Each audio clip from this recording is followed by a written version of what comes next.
Welcome to the Dr. Diane Show, where we explore revolutionary expansion of mind, body, and soul with me, Dr. Diane Hayden. With over 20 years of expertise as a mindset warrior, perspective shifter, and unshakable optimist, I am dedicated to helping you reach your wildest dreams in business, health, performance, and relationships. Learn about the power of thought and how it shapes your life to take risks, change careers, find love, go on adventures, and live passionately with me, Dr. Diane. Get ready for revolutionary ways of thinking, being, and creating an amazing life. The Dr. Diane Show starts now.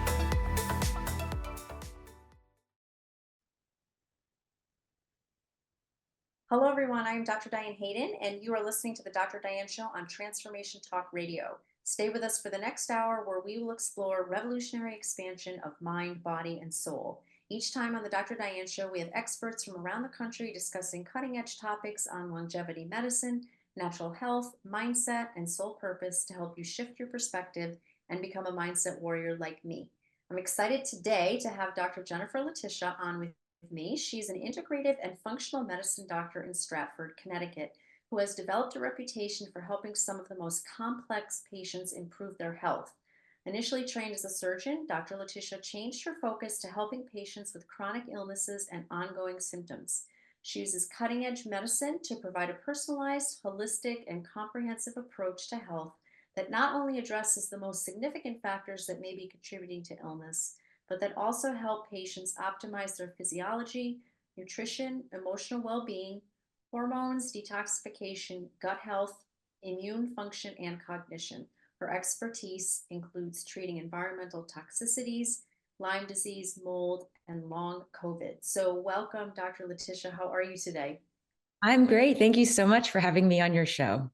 Oh, yeah, thanks for being here. For sure. You're going to have a lot of awesome information for our listeners. So I'm excited. Some good topics we're going to be covering today. But I know I have people ask me all the time, how does a traditional MD actually get into a line of holistic medicine or doing things more naturally? Because it seems like there's so many doctors that haven't made the leap for whatever reason, and I'm always curious, as are my listeners are, I'm sure, as to how you did it. Like, what was there, some impetus, or what was it that made you make that change? So I was originally trained as a surgeon, even, which is very, very conventional medicine. Hmm. But actually, I got into this field because of my own health issues, my own health journey. I had been suffering probably from hypothyroidism probably since my 20s. And even maybe within the first, within the year of making the transition or even finding out about this world, I had essentially been what I call blown off by the conventional medical system, where I was confined to a normal range, where I was literally like 0.1 off from the abnormal. And even though I'd said, hey, I've got, 10 out of 10 symptoms of hypothyroidism, I was told I was normal. And then, if you can believe it, it was kind of interesting, is that I went to my hairdresser, who was this lovely lady, about 75 years old, lots of experience. And she starts looking at my hair and she says, you have hypothyroidism. And I'm like, no, I don't have Yeah. hypothyroidism. So your hairstylist diagnosed you better than the She did. MD. She was like looking at these whiffs here, and I'm like, no, I don't have hypothyroidism, because I had just been told I didn't have hypothyroidism. And I honestly didn't know anything about hypothyroidism in those days. And so as an MD, I could order my own labs. So I went online to figure out what labs I should order. And sure enough, not only was I fully hypothyroid, like severely hypothyroid, but I also had an autoimmune disease, and that is against my thyroid, which is autoimmune thyroiditis, or Hashimoto's, which is like the most common autoimmune disease, mostly in women, but men get it as well. And when you look at antibodies, which is honestly just like a little easy check off of the Quest lab slip or the LabCorp lab slip, anything over 700 is considered severe. And mine, I had 1,400 antibodies against my thyroid. And so I did what I thought I would do. And I made an appointment with an endocrinologist. And about 3 months went by before I could see her. And in the meantime, I did some of my own reading, and I read about going off of gluten. So I went off of gluten, and normally I'm in a happy spirit. but I had suffered from this kind of like low grade depression for about, I don't know, 6 years. And literally 6 days to the date of going off gluten, the depression went away and it's not come back. Wow. And so that kind of started to open my eyes. And then when I saw my endocrinologist, again, I was kind of confined to these normal values that didn't really apply to me. So even though I was being given medication, I was still hypothyroid. So as I found my own practitioners in this world, I became more and more aware of what was going on, and I did more and more reading. And then in time, I started thinking, "Oh my goodness, this is a world where so many people are not being adequately treated, not being adequately addressed, not being listened to." And I have this medical degree that I have this tremendous opportunity to help people. Mm. And then during this period, I also tested myself for Lyme disease as a big hiker. And sure enough, I was in full blown Lyme disease, which no one had ever tested as well. So one thing led to another, and as I became more and more aware of this world and started getting into treating these kind of ongoing chronic symptoms, it's like, okay, well, I can't. If I'm going to treat this, I have to learn that. I have to learn hormones. Oh my goodness. Well, now I have to learn about heavy metals because they're a big, huge toxic, toxin in our environment. You have to learn about other toxins, and then, oh my goodness, there's cognitive decline and mood issues, and so one thing after another, I would just continue to study and learn, and had incredible mentors, incredible institutions that I've studied with, and racked up the various certifications and training degrees. And so that's really what's come along. And so now, what I found in time is that I can take care of more directed things, like I can help women in the perimenopausal years, balance their hormones, or even younger women with terrible PMS and dysmenorrhea, or elderly people with cognitive decline. But my reputation tends to also have attracted just like really complex chronic patients who have seen 8, 10, 12, 14 different doctors, some of them great doctors.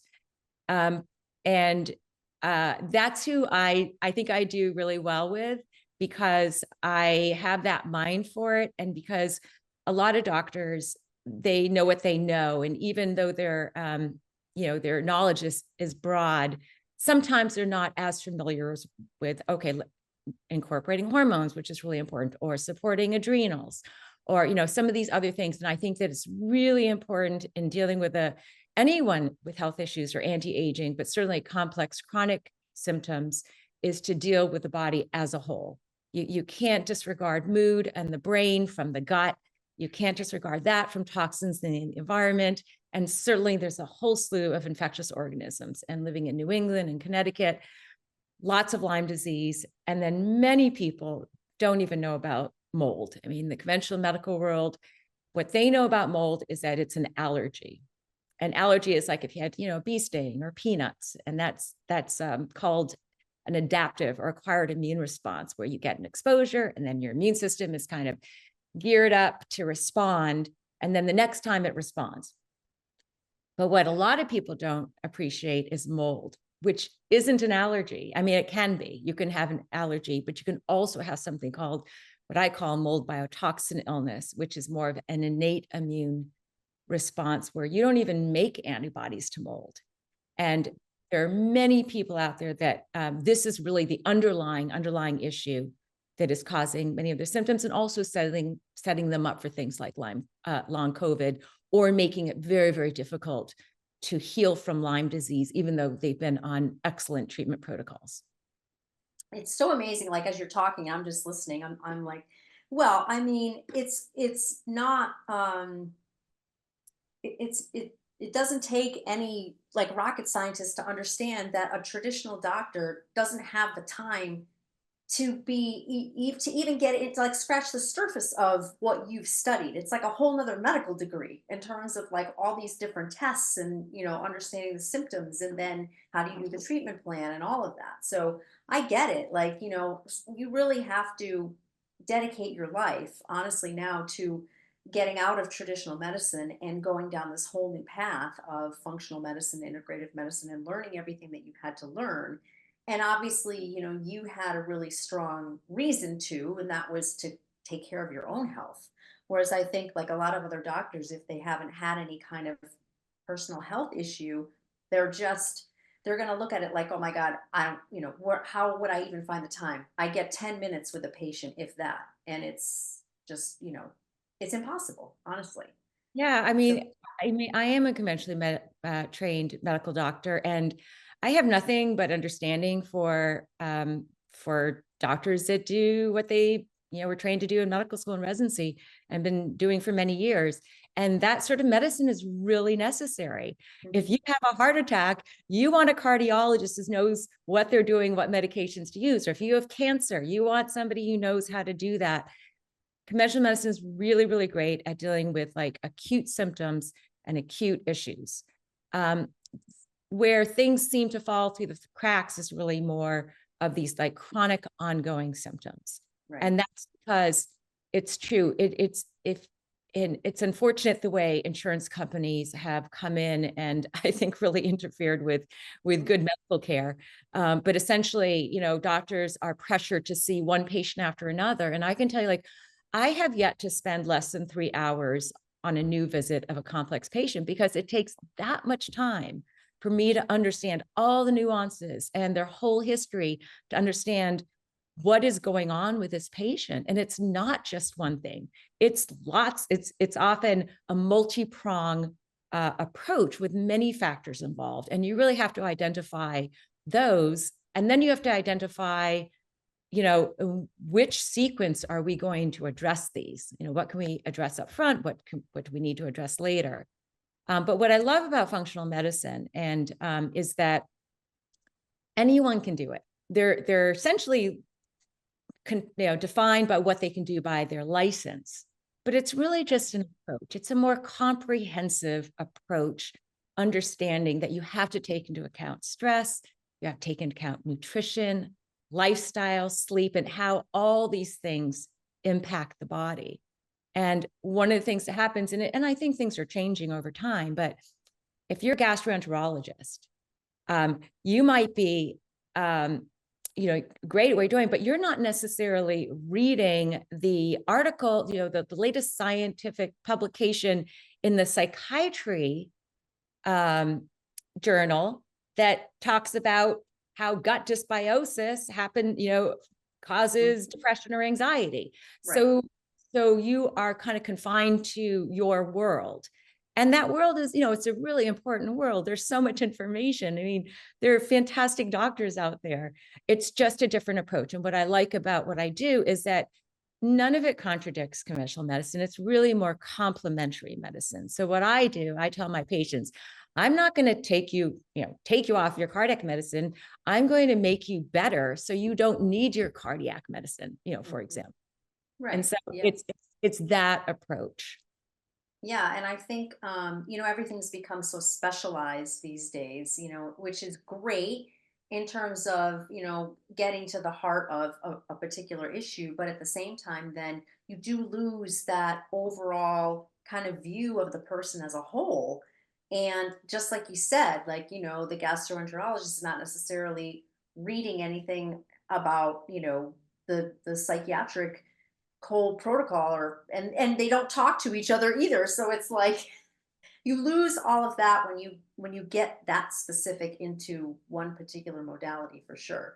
So I'm super excited we kind of went down that path of talking more about functional medicine. I'm sure people will be amazed that you actually spend 3 hours with a patient, and they'll probably be banging your door down, but we're going to get into a lot more. You're listening to the Dr. Diane Show with me, Dr. Diane Hayden.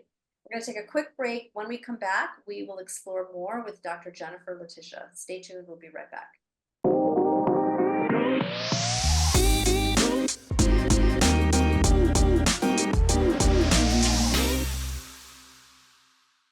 Show with me, Dr. Diane Hayden. Before we continue, I want to make sure everyone knows how to contact me. You can find me at www.drdianehayden.com or either of my two publications, www.naturalnutmeg.com and www.essentialnaples.com. And you can learn more about Dr. Jennifer Letitia at www.jenniferletitiamd.com. Jennifer.com. That's spelled JenniferLetitia.com. So we were just talking, before this first break about just, the whole world of functional medicine and how different you are from traditional doctors in terms of the amount of time that you spend with people, the kinds of chronic issues that you treat, and you're like a detective almost in terms of how you go about trying to figure out, what someone's health issue is coming from in terms of the root cause, the symptoms, all of that. And one of the things we're going to get into a lot this, tonight in the show is how you treat or work with patients who have long COVID. And one of the first questions I wanted to ask you is, and maybe it doesn't matter, but I was just thinking about this as we were talking. So, when you're working with someone who has long COVID, do you find that it is that from did it happen because somebody had COVID, or did it happen because somebody got a vaccine and maybe didn't necessarily ever get COVID? Or is it both? So that's a good question. And first of all, I just want to say I'm really excited that we're talking about this because it's so important. It's affecting so many people. And I think there are a lot of people out there that are walking around with components of long COVID and they're not even aware of it. I mean, when I have a patient comes and tells me and they say, I got COVID whenever it was, even if it was, 2.5 years ago, and I've never returned to my baseline. I'm still fatigued or whatever it is, or I got the vaccine and I've never returned. I'm going to immediately think about these, long COVID or post-vaccine issues that are continuing.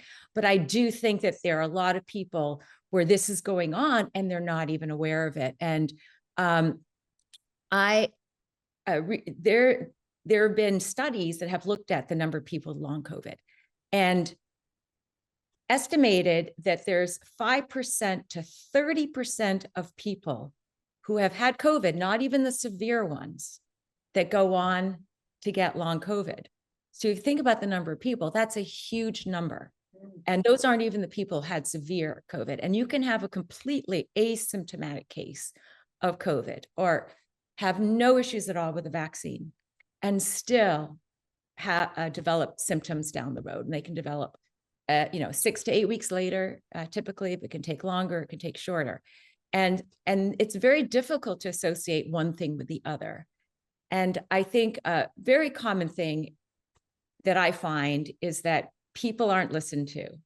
And I said, oh, it's in your head, or their doctor's telling you you're just getting older, or, oh, you're perimenopausal, whatever.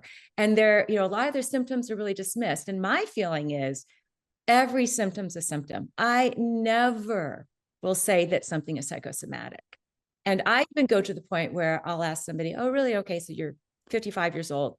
Were you an anxious child? Were you, and if they say, oh yeah, I was anxious when I was 5, my feeling is no child should be anxious.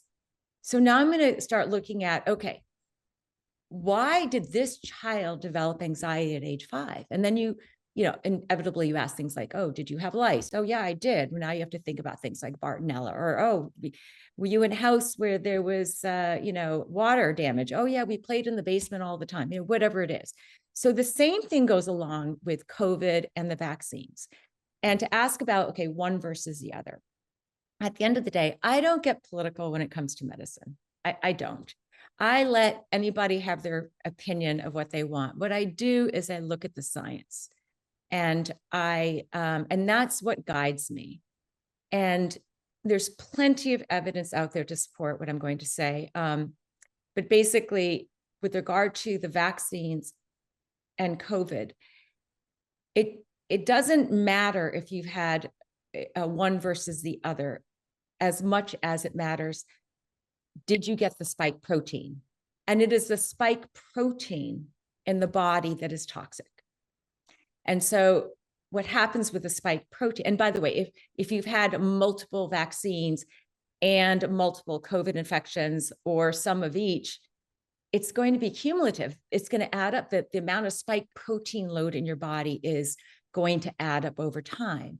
And so why do some people get it and others don't? And again, I'm not going to differentiate between vaccines and COVID with this. It's unclear. There have been there was one paper that was talking about like a genetic basis on how your immune system responds. What I think is going on, and I haven't seen anything to go contrary to it, is I think that there's something, there could very well be a genetic component. But I think very often there's something that has dysregulated somebody's immune system. They've already set them up for something, whether they're aware of it or not. So for example, somebody who has had mold, exposure to mold, or somebody who has a tick-borne disease, and then you get COVID and or the vaccines.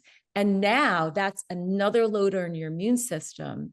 And now these things, it's like your immune system can't deal with it. So it's like the kettle is now overflowing and you get into what's called a chronic inflammatory response syndrome. So someone might be dealing okay with mold and then something big can happen. And that big could be, you could get Epstein-Barr. You could have a horrifically stressful emotional event in your life. You could get Lyme, and now your body can no longer deal with the mold. And similarly, you might have Lyme or you might have chronic viruses, and all of a sudden you get COVID and or the vaccines, and now you're immune compromised. And now your immune system can't keep these things at bay and they become reactivated. And you're absolutely seeing this. And a lot of people, I can tell you that there are times, oftentimes through my thorough history and looking at labs and the symptoms with somebody, I can get a fairly good idea, which I will always corroborate with testing. But does this person have a tick-borne disease, or does this person have mold, or are they likely to have both? But there's times when, and very often in Connecticut and New England, and I do see patients from all over the country. But very often it's like people have a tick-borne disease, right? But there are times where I'm not thinking about that tick-borne disease. And then there's testing that can be done. There's like, oh my goodness, this indicates a very high likelihood that there is Lyme going on or something else. And then I can test. It's like, sure enough, they have it when I might not have thought about it. And I think too, so I've been very, very fortunate enough to have been introduced to Dr. Bruce Patterson and his team. And Bruce Patterson was the head of virology for some 20-something years at Stanford University. So considering that the SARS-CoV virus, which has caused COVID, is a virus among all the other viruses that people have, that's a pretty good background for somebody to have. Right. And he's been studying COVID since the beginning. He was actually in China when the whole COVID outbreak happened, which is just super interesting, coincidental. And so he was also intimately involved with the research on HIV/AIDS in the 90s, the late 80s and 90s. And then they were able to look at, how the immune system was responding to this virus that kept changing and all this stuff. And he was able to see that there are similarities to SARS-CoV virus, not that SARS-CoV virus creates what AIDS does, but just he was able to see what's going on with this immune dysregulation. And some of the papers that were published in the early 2000s by him and his team at that time were very relevant to the same immune dysregulation, the findings that they were now finding with COVID and the vaccines, and just basically corroborated their newer findings. So they've been looking at this since 2020. And I was very, very fortunate enough to be introduced to him, so that I was actually like monthly would kind of join his team for a Zoom with a handful of other doctors where we were presented the research, which was very, very exciting and eye-opening. And then since then, I've heard him speak a number of times. I've had numerous consultations with him with my patients, and I keep up on his research. And it's really exciting what he's doing. And basically in the 90s, there was a drug that they used called Maraviroc, Maraviroc. And that was FDA approved for HIV/AIDS in the 90s. And what they found is that Maraviroc is hugely effective in dealing with long COVID and post-vaccine issues now, from the mechanism of how it works, which I'm more than happy to go into. And so he was able to put 2 and 2 together. And then since then, they've treated, tens of thousands of patients. And I've treated a number, I mean, I don't know, 60 patients or more. And it can be, really, really effective. But one of the things that they found out, which goes back to, okay, is this Lyme? What other, or is this, are there other things that are involved? Is this chronic viral reactivation? Is that HIV, AIDS suppress the immune system, right? We know that. So people are very, very immunocompromised. And what they found is that both COVID and the vaccines will acutely suppress the immune system to the same extent as HIV/AIDS.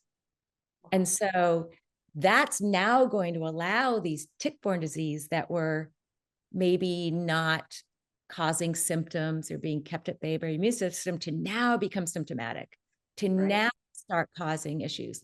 Or viruses, maybe a latent Epstein-Barr, which was mono, to all of a sudden come into play. And what they did was they created, in order to determine, okay, what's involved here. And he's very pure about, okay, long COVID is if you have COVID or the vaccines and you don't have any of the other things, you get it, and then your symptoms don't improve. And basically of those, about 50% will improve over time and 50% won't. They will persist. But then he, so what are these other things that are coming to play? So he prefers a term, and it's a good one. It's called, PASC. You may have heard of PASC, PASC, post-acute sequela of COVID. And so when I refer to long COVID, I'm not so specific. I'm like, you got COVID, you got the vaccines, and now these chronic illnesses are there. And it could be any one of these things. And what they did was they looked at about 300 to 400 patients, and they measured 158 different biomarkers, like chemicals in the body that are potentially involved with inflammation and the immune system. And they put that through machine learning. And what they came up with was basically they identified 14 of these that are involved in the chronic inflammatory response syndrome. So 14 of these that can be involved in this ongoing inflammatory process that is then self-propelling, which the infectious organism may no longer be there. It may be adequately treated, it might be out of the body, but the symptoms persist. And that's what we're seeing. And that's what we're seeing that could be due to strict long COVID. It could be due to reactivation of tick-borne disease or, the immune system not dealing with the mold anymore, whatever it is. And so in time, what they were able to find was that depending on which markers are elevated, you could determine, yes, this is vaccine that's causing this. Yes, this is long COVID. This is acute COVID. This is a tick-borne disease, or this is something else to cause ME/CFS, which might be virus and might be mold. They're only starting to look at mold, so I can't even tell you where those numbers correlate in here. I think mold is a contributor, but I can't tell you how from a scientific standpoint. So in any case, But they can isolate to try to figure out yes, which of you can those. tell Wow. Yeah. what are the components. And so I find that hugely effective for me because I will oftentimes say, well, let's do this test. And now it's covered by almost completely, if not all, by most insurance companies and definitely by Medicare. And so what's great is I can say, wow, let's identify if there is a tick-borne disease here that is driving it, or you've had a tick-borne disease. Is it that tick-borne disease that is now that's now a driver of this chronic inflammatory response, or is it? And sometimes patients just like to know, yes, affirm that this is from long COVID or something else. Right. Yeah. Wow. That's amazing that they can isolate that to exactly, what is causing it. I wanted to ask you, like, what are some of the common symptoms that people are presenting with? Well, what's interesting about that is that, I mean, for all of these things, for this chronic inflammatory response syndrome, the symptoms are all the same. So it's hard to differentiate. I mean, they Right. can't be the same. Some people say up to 80 symptoms. Some people say up to 100 and something symptoms. So it makes it hard to differentiate. What's great about it is that Dr. Patterson's protocols, it doesn't really matter what's driving it. You can still treat it. You can still treat the chronic inflammatory response in the same way. But you do have to identify, all right, do we have to address a Lyme, Lyme? Do we have to address some of these other components, mold or something else that's part of it? But one of the other things that they found is that of these 14 different biomarkers that were, cytokines that are part of what they test, depending on what's elevated, will correlate with symptoms. And so not only can it help identify what are the sources driving this chronic inflammatory response, but it'll say, okay, wow, interleukin 2 and tumoricosis alpha, that is fatigue, or, and then there are some markers which I see all the time, which are increased, basically vascular inflammation or thrombosis. And so if you think about the number of people that have now developed atrial fibrillation, the number of people, including young kids that have had strokes and heart attacks, it's that increased thrombosis, that increased coagulation, and you can see those markers elevated on the test. And I will also test those markers in my patients. And I didn't routinely test them until, all of the last few years, but they are very often elevated, and I don't think they're being looked at.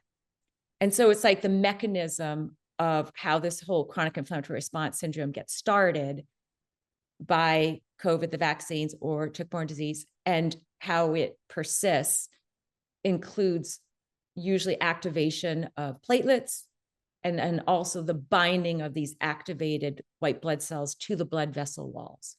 And it creates this vascular inflammation. So that can be anything from fatigue to anxiety to hot and cold temperature insensitivity, sensitization, to getting lightheaded when you stand up, insomnia, muscle cramps, certainly fatigue, if I didn't say that. So, a lot of these things. Yeah, fascinating, fascinating. So we're going to get more into that. We're going to take a quick break. You're listening to the Dr. Diane Show with me, Dr. Diane Hayden. When we come back, we'll be talking more with Dr. Jennifer Letitia. Stay tuned. We'll be right back.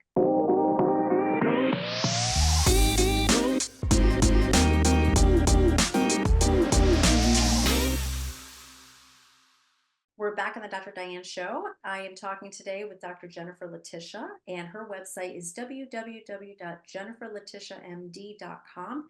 That's spelled JenniferLetitia.com. So right before we went to break, we were just talking about a lot of the different symptoms that you're seeing in patients with long COVID.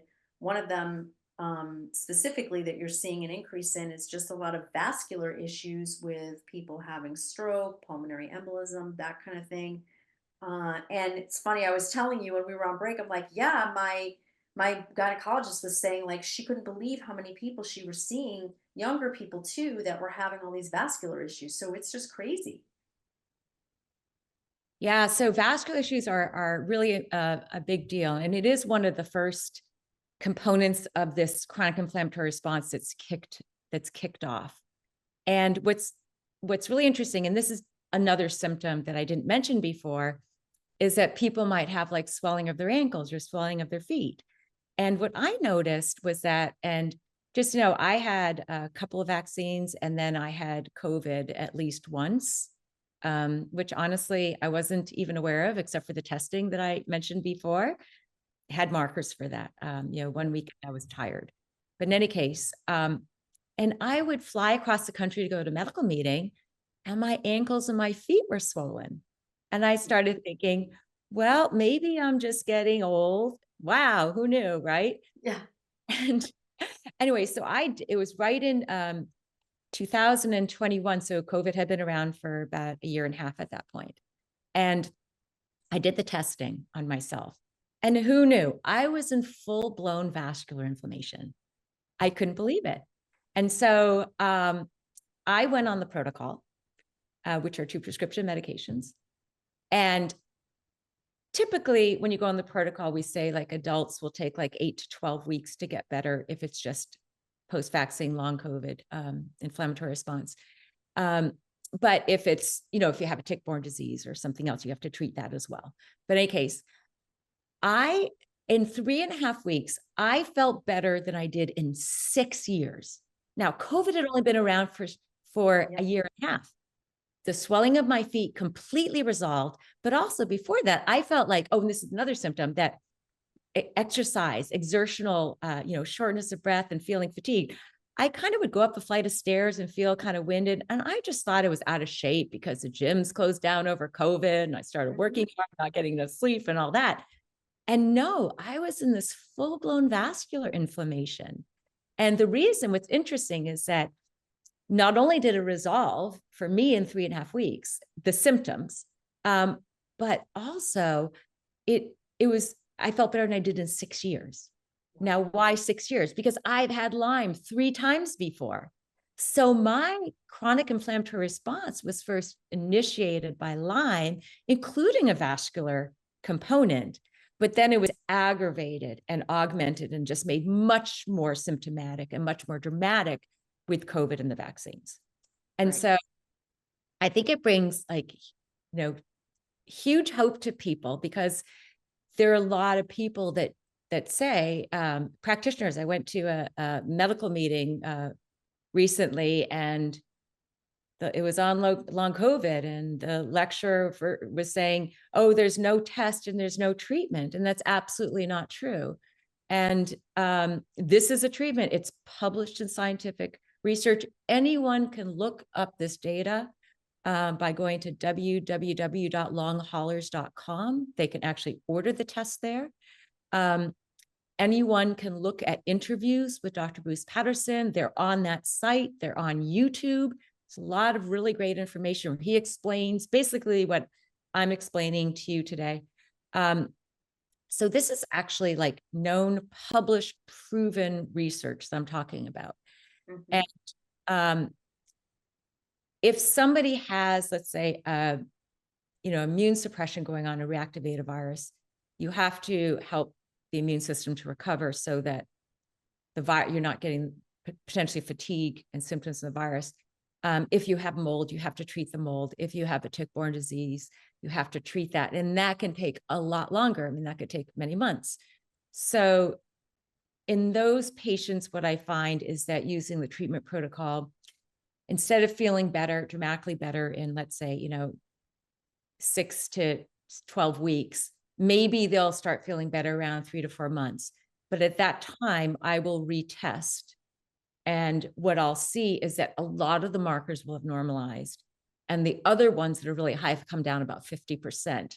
So even if the symptoms of feeling better might lag, it's still having an effect. And having had a direct conversation with Dr. Bruce Patterson about this, I was like, well, okay, at the end of the day, we're still unburdening the immune system by taking away this vascular inflammatory immune response. So now the immune system can fight whatever viruses and tick-borne disease or other infectious organisms are in the body. And it's like, absolutely. So whatever you do is helping. Yeah. So the other thing that's really exciting is that, and this is important about getting back to like how you treat is Maraviroc is the medication that I mentioned before. It was FDA approved for treating HIV/AIDS in the 90s.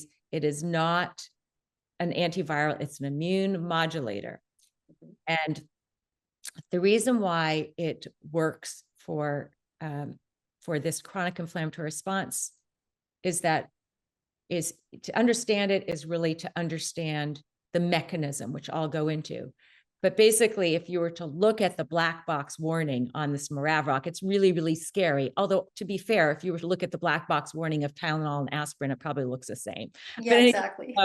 It goes into things like even like, liver death and elevated liver functions. And so it looks really scary. And what people have to understand and appreciate about that was because those studies, they were looking at end stage AIDS patients. So a lot of those symptoms were really the symptoms of end stage AIDS, not the effect of the medication. And in all the patients I've treated with Mavrock, and of the tens of thousands that Bruce Patterson and his team has treated, they've not seen one side effect.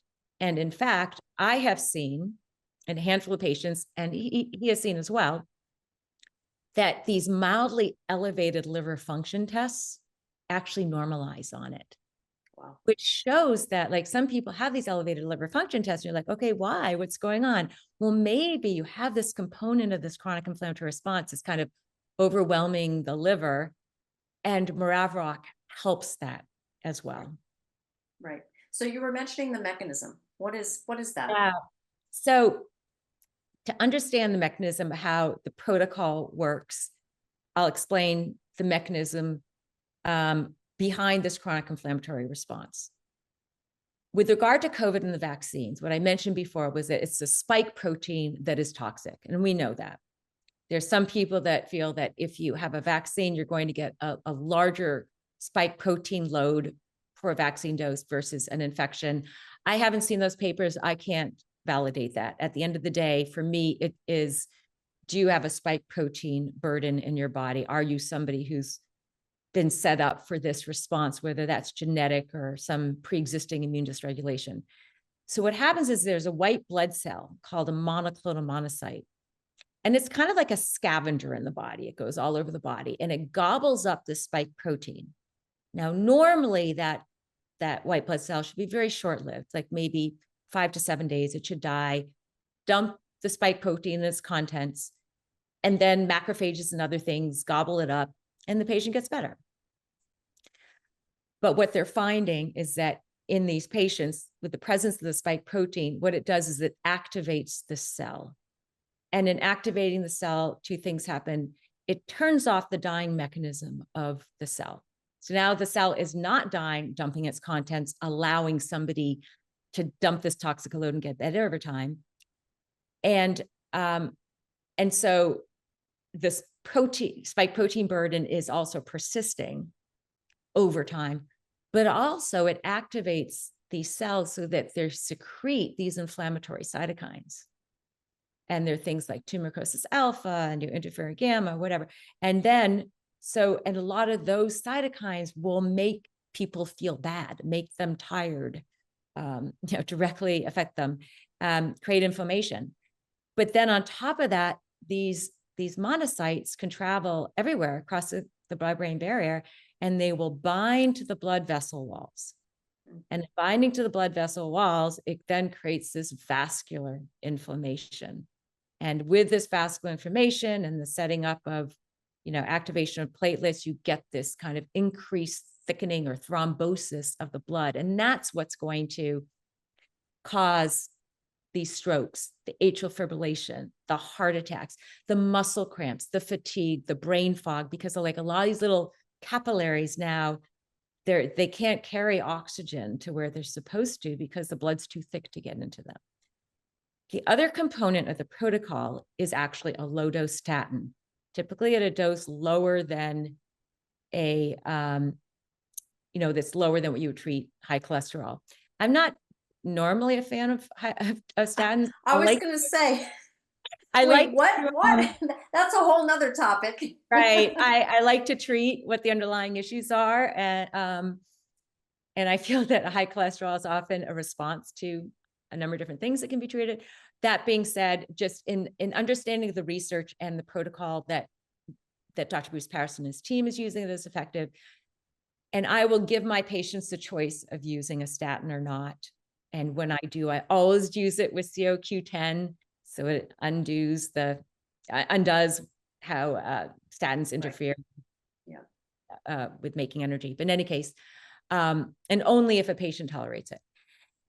But what statins do, and honestly, I don't know, and I'm excited to go to a conference in another week and a half where I can ask Bruce Patterson if they've looked at Maraviroc without the statin versus Maraviroc with the statin, or this just, they're seeing the effectiveness of it. And I don't know that answer, honestly. But what statins do, they do have a direct anti-inflammatory response, which is probably part of why they might help some people from a cardiovascular standpoint. They do decrease some of these cytokines. But with regard to this protocol, what they do is they decrease something called fractalkine.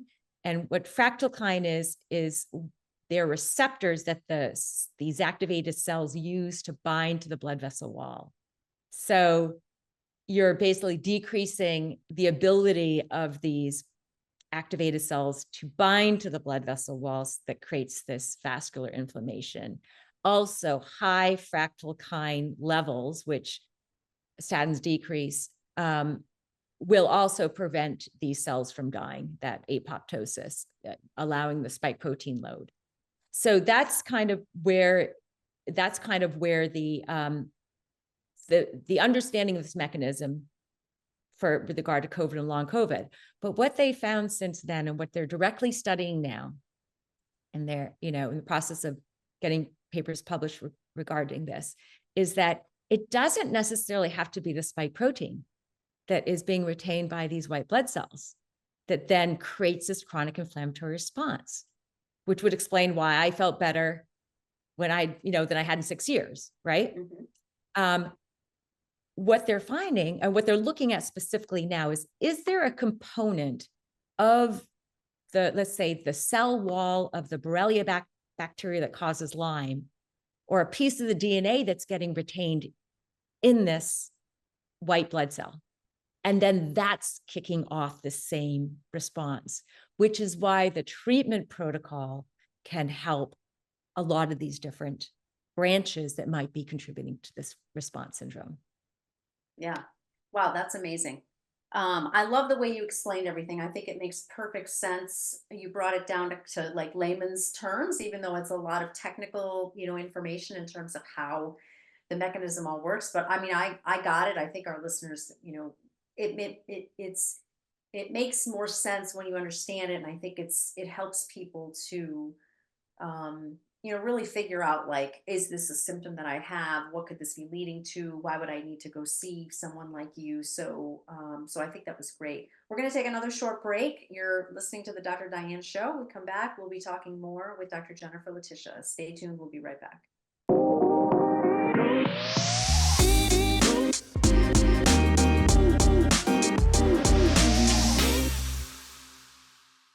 We're back on the Dr. Diane Show with me, Dr. Diane Hayden. You can learn more about me at www.drdianehayden.com. And I'm talking today with Dr. Jennifer Letitia. Her website is www.jenniferletitiamd.com. That's JENNIFERLETITIAMD.com. And I also just wanted to reiterate that website that you mentioned that people can go get more information about too. That was longhaulers.com. Is that correct? Yep. Okay, Yes. great. Longhaulers.com. So we just have a little bit more time left on the show today. I know you wanted to speak about other treatments that you thought were helpful for people as well. We've been talking a lot about Dr. Bruce Patterson's treatment protocol and a lot of what you do, but what are some other treatments that you have either used or that you've heard about from other practitioners?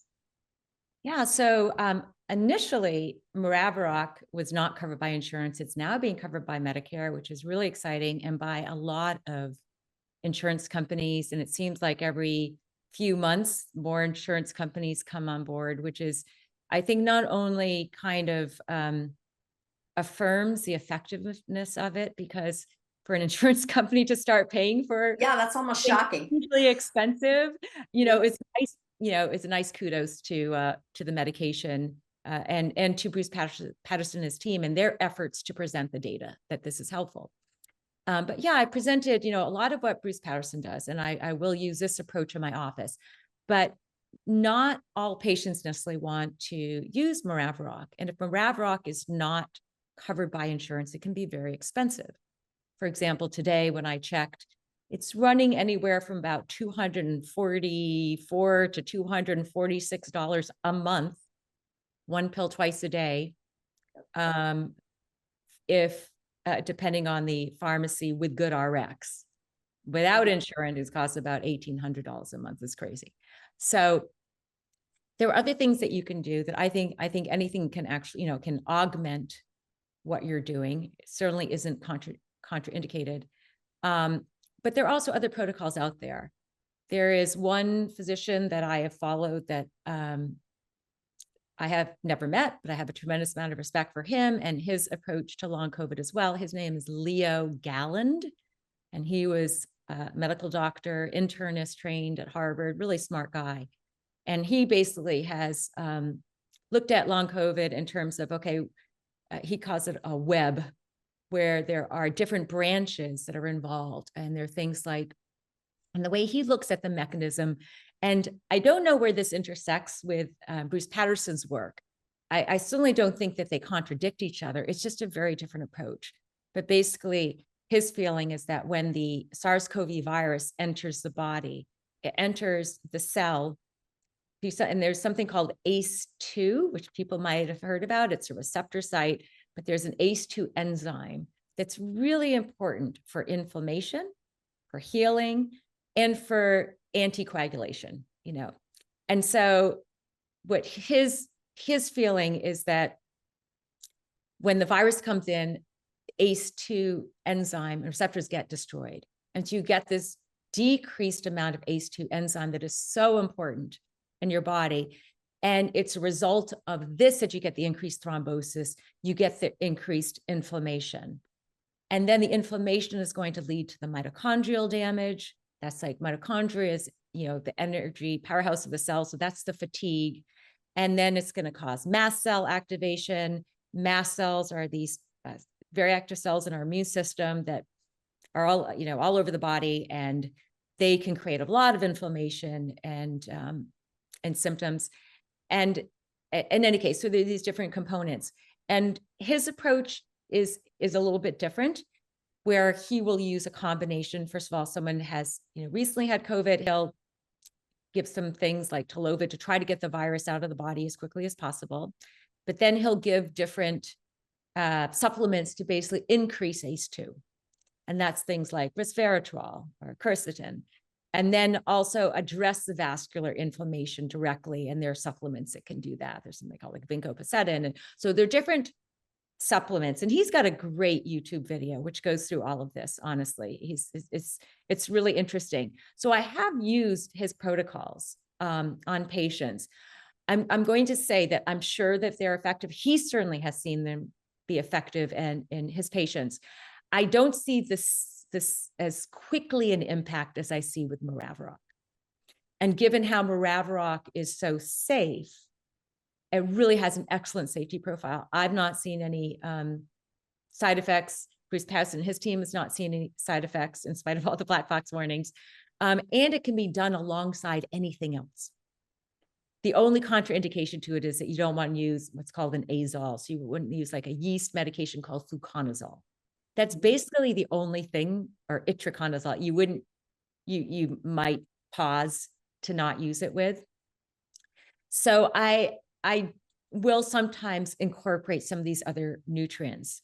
And what's interesting is that recently, Bruce Patterson, he's very conventionally medical trained and also a scientist, where he's looking, very specifically at certain things, less than what I do, a kind of a broader stroke. So he's not using supplements, for example, but he has not seen some things that people feel are effective actually make an impact in the lab. Like NAC is something that some practitioners say, oh, is helpful, but he has not seen that impact. Now, I know it might be helping in other ways, for sure, right?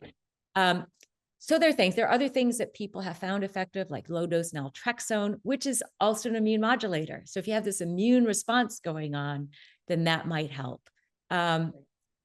Ivermectin can be helpful. It has an anti-inflammatory component. If there's a latent parasite or other infection, it can help address that, furthering unburdening your immune system. And then just to what I do initially, because I always want to do these tests. And by the way, the tests come back very quickly. It does require a specialty lab draw. So it can't be done. It is a blood test. It can't be done at Quest or LabCorp. But you can usually get a mobile phlebotomist or find a practitioner who will do the blood draw in their office. I will be setting that up soon. But in any case, in the meantime, what I like to do with all of my patients, regardless of what I'm treating, is if you think about what is the root of all disease and cancer and aging, and it's inflammation. Mhm. So I do practice what I preach. I live a very anti-inflammatory diet. I enrolled in an anti-aging study recently, and after 7 years of having an anti-inflammatory diet and really, products like cleaning products and personal care products are inflammatory, I had what's called a telomere test done to look at my biological aging. And while most doctors are 6 to 7 years older at my age from all the stress and lack of sleep and diet, I was Yeah. 14 years younger. And I Oh, tell that's this to awesome. patients.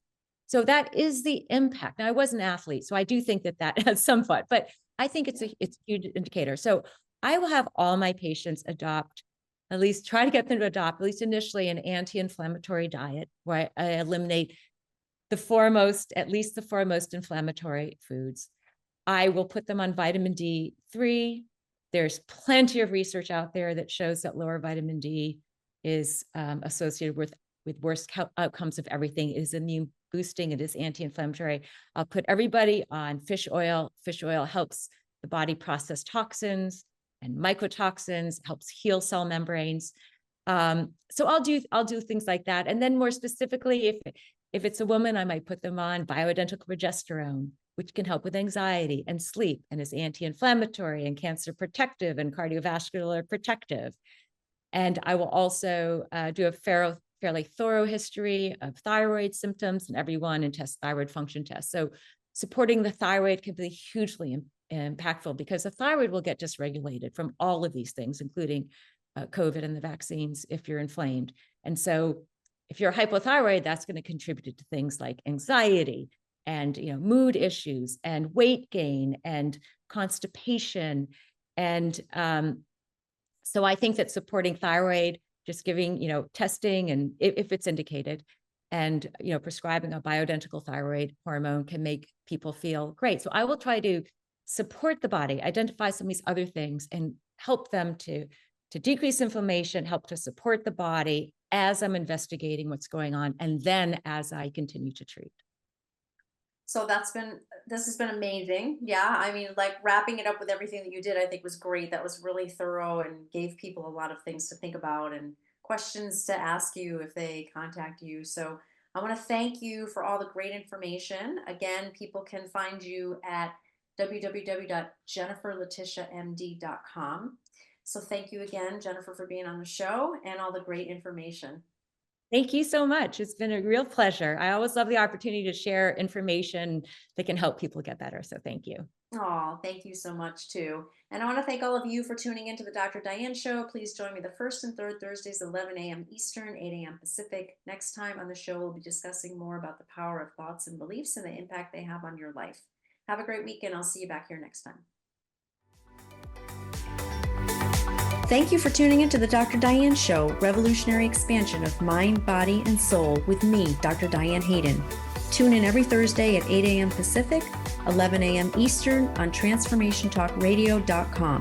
Center your thoughts on what you want and shut the door on every suggestion of fear, worry, or lack from your own consciousness or the consciousness around you. Once you master that, everything is possible. To learn more about me, Dr. Diane, and receive a free digital subscription of my magazine, visit naturalnutmeg.com.